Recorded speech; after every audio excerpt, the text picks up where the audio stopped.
our last two presentations around human capital development.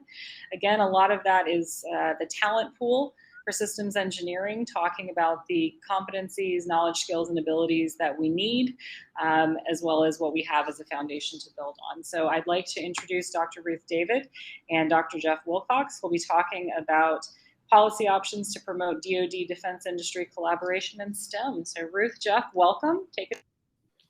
It's our pleasure to introduce you to task for the DoD.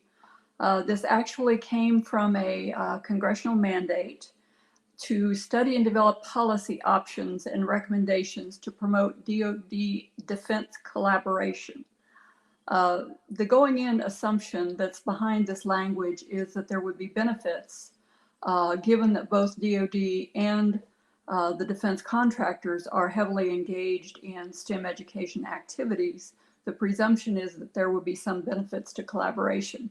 So our task is to find those opportunities, find collaboration that exists, that's already underway, but also identify areas in which the DoD's motivations are well aligned with those of the defense industrial base, to see if we can identify opportunities where those shared motivations would lead to positive opportunities for collaboration.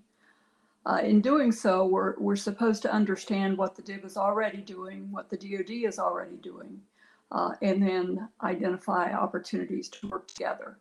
You'll note that the sponsor has asked us to focus in particular on areas of educational opportunities for veterans and military dependents.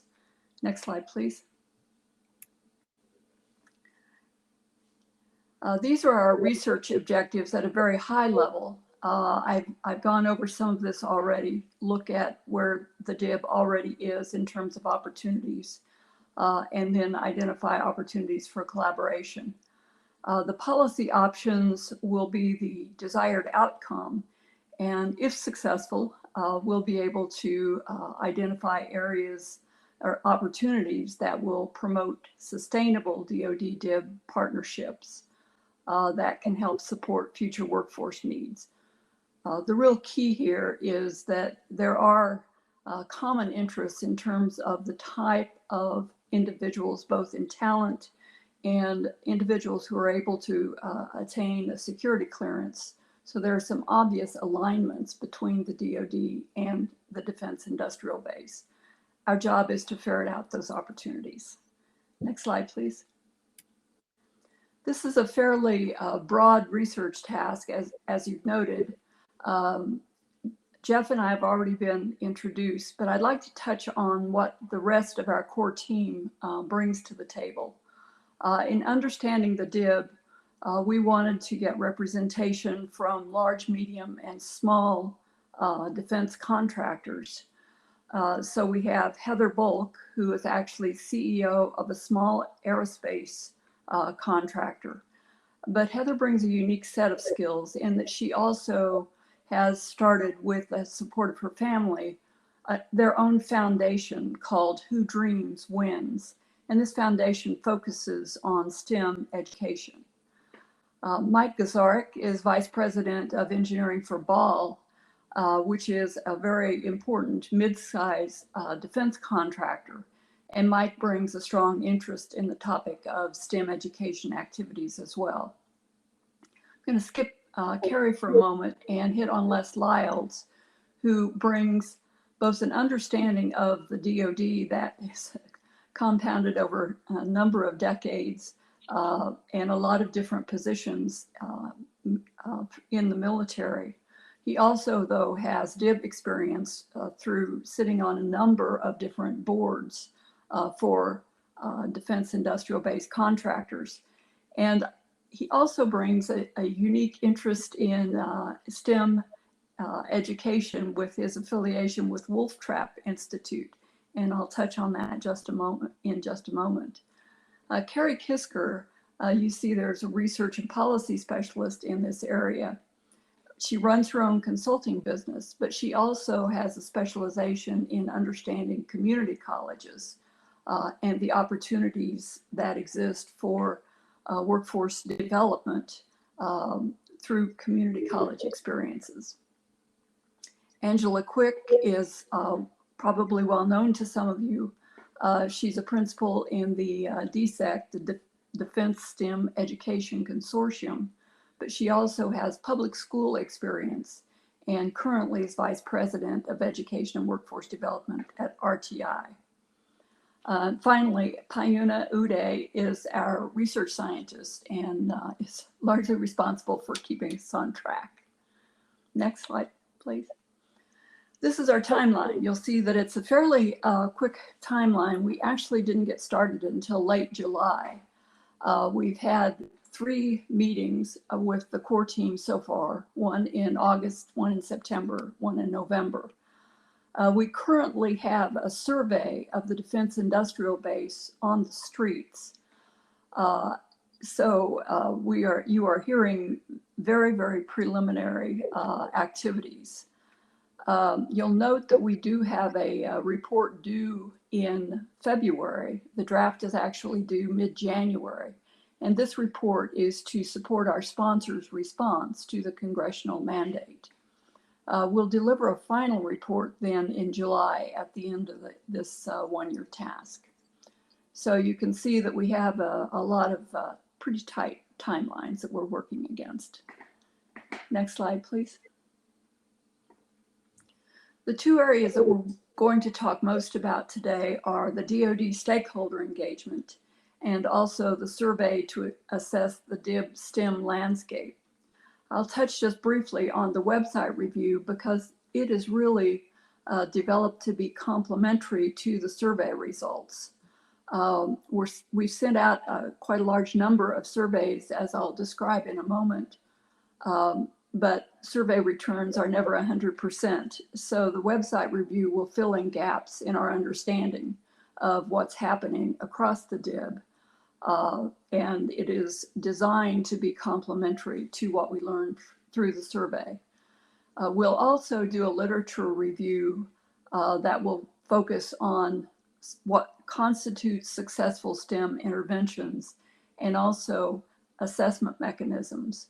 One element of our task that's a very important one is how should DoD assess its various programs in terms of their overall benefit to achieving the DoD objectives. Next slide, please. I want to say just a little bit about the DoD stakeholder engagement to date. We have heard from each of the military services. Actually, there's a great deal of information available on DoD STEM. This is a website maintained by our sponsor's office. So we've heard in person from the Army, Navy, and Air Force. We also had an opportunity, though, to hear from Battelle, who actually is the program manager for the Army Educational Outreach Program. And it was useful to hear perspectives of the program from both sides, Army and their personal engagement in the activities, and also Battelle as program manager, which plays a role in assessing the program effectiveness over time. We've also had engagements with the ManTech program, the Manufacturing Technology Program, which has evolved over a period of time. The manufacturing institutes today have very strong efforts on workforce development that is specific to each manufacturing institute. So there are some very interesting programs underway in that area and partnerships with community colleges as well as other institutions. We've heard also from DoDEA, the Department of Defense Education Activity. DoD actually runs a certain number of its own schools under DoDEA, but then it also has engagements with other schools because military dependents go to public schools as well. So it has a twofold mission in that regard. The DoD-operated schools, there are a few still in the United States, but most of those activities that support military dependents are actually outside the US. So they have an important role in supporting STEM education for military dependents. We also had an interesting discussion with the Association of Defense Communities, which is a 300+ member organization that tries to focus on issues that build strong communities and strengthen the ability of our service members to defend our nation. So basically, it's all around the U.S. in terms of supporting community building around military installations in particular. We've had some interaction with the Aerospace Industries Association, and Jeff will talk about this a little bit more. They represent a number of the large aerospace contractors in particular who are targets for our survey.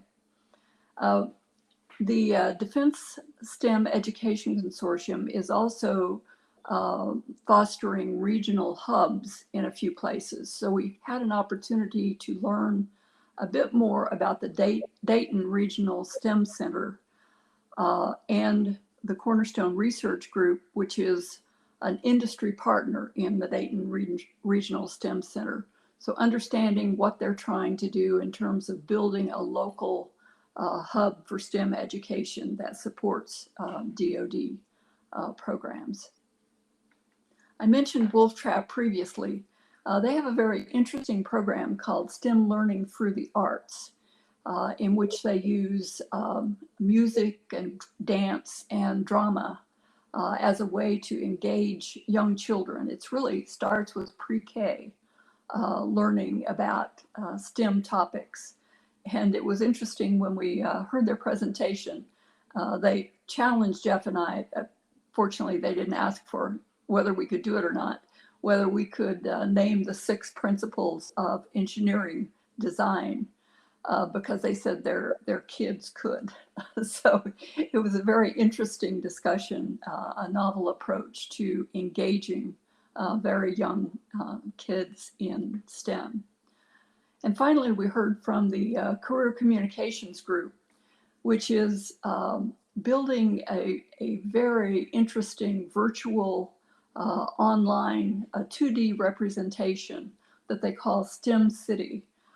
This is in, I would say, beta test at this point, but their intent is to make available, widely available, publicly available, a broad array of STEM resources, including materials, including certification programs and educational opportunities.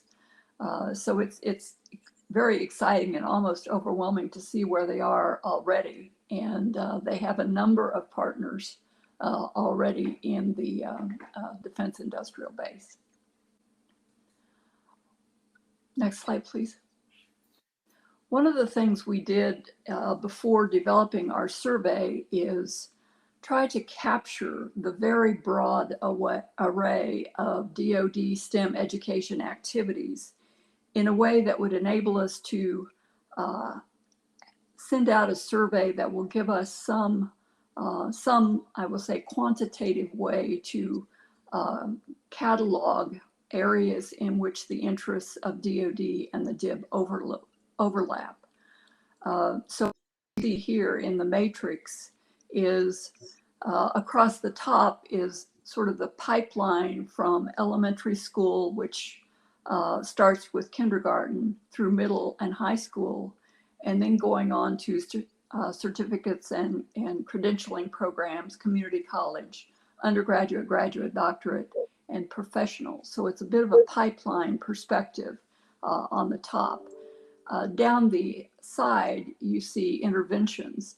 And the matrix that you see filled out is an attempt to capture what DoD is already doing in its own STEM education activities.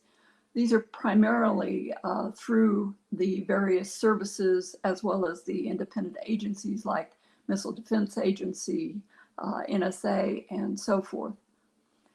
So this will give us a way to capture information via the survey that we think will be more useful in terms of understanding aligned interests. We also used elements from the Defense STEM Education Consortium, DSEC, in particular, their list of nonprofits and other programs with which they have formed partnerships. So you think about FIRST Robotics, Math Counts, the National Science and Math Initiative. These are just a few of the number of partners that DSEC has formed. So we're also looking to understand whether our defense industrial base contractors are also partnering with similar nonprofits or other organizations that independently manage STEM intervention activities. And finally, I mentioned we've heard about the DoD education activities. So understanding step one in going and in developing our survey. Next slide, please. So one of the interesting endeavors in developing the survey was identifying to whom we should send it. We set somewhat arbitrarily a target of 1,000 participants, realizing that the returns of the respondents would be a small percentage of that. We thought it was very important to have a broad representation of the defense industrial base. So we included large, medium, and small corporations, as well as nonprofits and some government affiliated organizations, for example, key FFRDCs and UARCs. We pulled data from publicly available data source, usaspending.gov, and we focused on the RD, this is Research, Development, Test, and Evaluation, obligated funds we started with fiscal year 20 and then actually supplemented it by pulling from FY19 and FY21 to make sure that we had the right mix of companies, in part because you all recall FY20 was a fairly strange year for all of us. We also augmented the data list with a bit of searching of operations and maintenance obligated funds, and again looked at FY20 supplemented by 19 and 21. We ended up having to refine the list by quite a lot. We started with over 1,000 companies, but in the end, we sorted by estimated revenue size, corporations with less than 5 million in annual revenue. And we also screened the companies by looking at NAICS codes, which describe the kind of work that they do for the government. So we picked out particularly those companies that had heavy technical content in that they work, the work they do for the government. At that point, we ended up with about 987 organizations and began developing the contact information. In doing this, we had a little bit more attrition just because we found acquisitions and mergers and a company or two that was out of business. So we ended up contacting either by direct email or via the website 945 organizations. And when I say by the website, what we had to do was send messages individually through the website because they didn't provide direct email addresses. You see on the right the size of organizations that made up this list of 945. And first thing you'll note is that 3/4 of them are less than $100 million in annual revenue. This is why we looked at so many participants, trying to ensure that we covered fully the large and mid-scale corporations, because we have a sense that they are the most likely to have robust STEM programs. So this is where we ended up, and now I'm going to turn it over to Jeff to talk a little bit about the survey and some other aspects of the project. Okay, super. So back to the survey. Let me just dive right in. So we designed the survey to understand what's going on in the industrial base with respect to STEM programs. And went through several iterations, as you can imagine. Any of you who have designed surveys know that's an art and a science. And I think the bottom line is we wanted to make it easy for people to fill out. We're kind of shot for a half an hour for someone who's informed in one of these companies to be able to fill this out. And they kind of fit into three categories. One is demographic information, just so we can correlate with the respondent, if you will. The second is an understanding of trends, an understanding of what does the landscape, Ruth showed the matrix of learning community versus interventions, types of interventions. We want the same information for the contractor community, and also understand, where they see things changing. So there are questions that are focused on trends. The rest of it is really specific to the request made by our sponsor.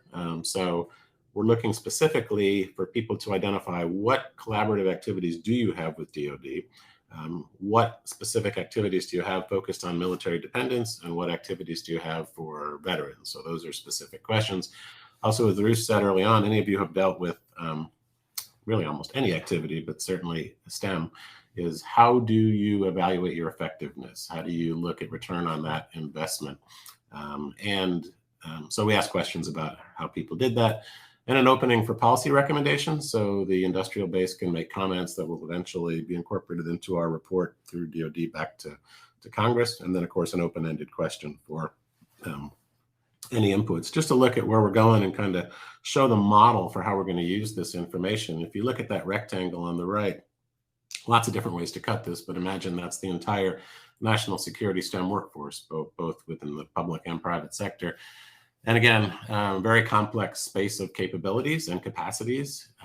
So just one way to look at it that a lot of people do is kind of separate advanced STEM workforce, those with, let's say, bachelor's and above, typically working on advanced engineering and science activities, and then what some call the skilled technical workforce, which might be operations and maintenance, it might be the factory floor and so forth. So there's a way to do an n-dimensional cube, which can tell us, here's the set of capabilities that exist in the current STEM workforce for national security. And then you ask the question, okay, 10 years from now, 5 years from now, pick a number, what's it going to look like? And what are the gaps? Are we going to need to be growing quantum computer programmers, or are we going to want to be growing stealth or hypersonics, or is our real lack in capacity really on the factory floor or in maintenance of these systems for robotics operators, 3D printing operators, things like that. So that's where we're kind of heading. The typical pipeline you tend to see for how you get into the STEM workforce looks something like this. There's lots of different versions of it. We found for us, this wasn't really rich enough, especially once you got to high school, to characterize the landscape of learning communities. Because again, our goal will be, once you identify needs, how do you then work back and have focused interventions as partnerships into the learning community so that you can grow the capacity of whatever capability you're talking about. We have sort of migrated to this model, and this is still a work in progress. But you can see kind of once you get to high school, from pre-K to middle school is a pretty straightforward pipeline, right? You just want to keep kids in that pipeline. You want to keep them taking the math courses they need to keep moving forward. You want to excite them. Lots of good work going on in K through, I'll say, 8 or 9. Once you get to high school, it's much more complex. You have programs where there are kids going to high school and then after work, going to work in, let's say, engine maintenance for aircraft, and earning a certificate in engine maintenance while they're in school, and then coming out either with a job or with a certificate or credits that they can then take to higher education. Or you can go straight from high school, say, into the STEM workforce. You could go to a coding academy and learn the basics of programming without going to these traditional higher education routes. A lot of people are doing that now.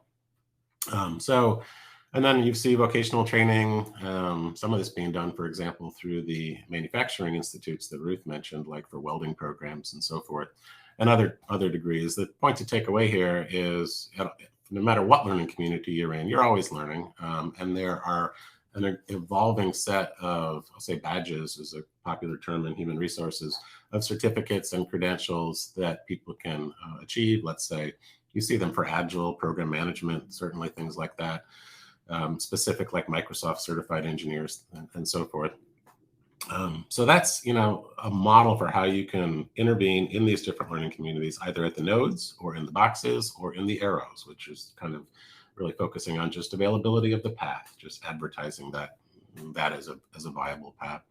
And then, of course, in the bottom right, probably underlooked in this conversation at the moment, is the existing STEM workforce is always upskilling and reskilling and learning new things. So you can also grow the capabilities that way. However, of course, attrition means you're going to have to be putting new people, encouraging new people to serve in this way. So that's the model that we're working on, and we're very, very excited about that. I'll cover the first bullet here on next steps and then turn it back over to Ruth. The survey, I would say, I meant to sort of talk about some preliminary results and forgot to, but basically, we're not quite seeing the numbers we'd hope for. We're high double digits. So we're shaking the trees and trying to get more folks to notice they have the survey and respond to the survey. I would say real quickly, what are we seeing from observations? And again, it's very early in a small data set. I would say the DIB investments have been focused more on high school and then into the bachelor area, community college area. And less in K through 8, but again, take that with a grain of salt. It's been a small data set.